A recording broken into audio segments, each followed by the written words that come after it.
भानगढ़ का किला भारत के सबसे भूतिया स्थान के नाम से जाना जाता है और यह किला तभी शायद सबसे बड़ा अनसुलझा रहस्य बना हुआ है। रहस्यमय होने की वजह से यह जगह कई लोगों का ध्यान अपनी ओर खींचती है। यहाँ की भूतिया कहानियों के कारण काफी टूरिस्ट इसे अपनी ट्रैवलिंग लिस्ट में जरूर रखते हैं। इस जगह को लेकर कुछ जिज्ञासु यात्री यहाँ मौजमस्ती करने आते हैं, तो कुछ निराश होकर लौट जाते हैं, तो कुछ इन कहानियों और रहस्य में डूब जाते हैं।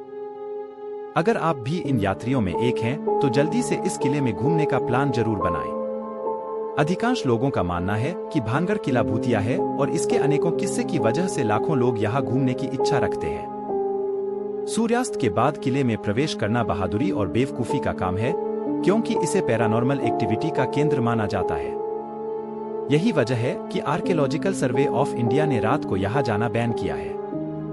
स्थानीय लोगों की मनपसंद कहानी है लोकप्रिय सम्राट माधो सिंह की, जिन्होंने गुरु बालूनाथ की स्वीकृति प्राप्त करने के बाद शहर का निर्माण किया था। वे एक तपस्वी थे जिन्हें ध्यान में रहना बेहद पसंद था।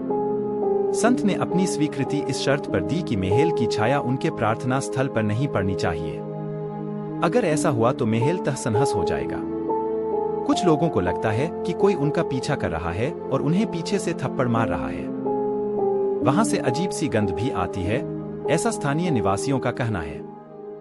इन्हीं कारणों की वजह से सूर्यास्त के बाद दरवाजे बंद हो जाते हैं और किले में एंट्री बिल्कुल बैन हो जाती है।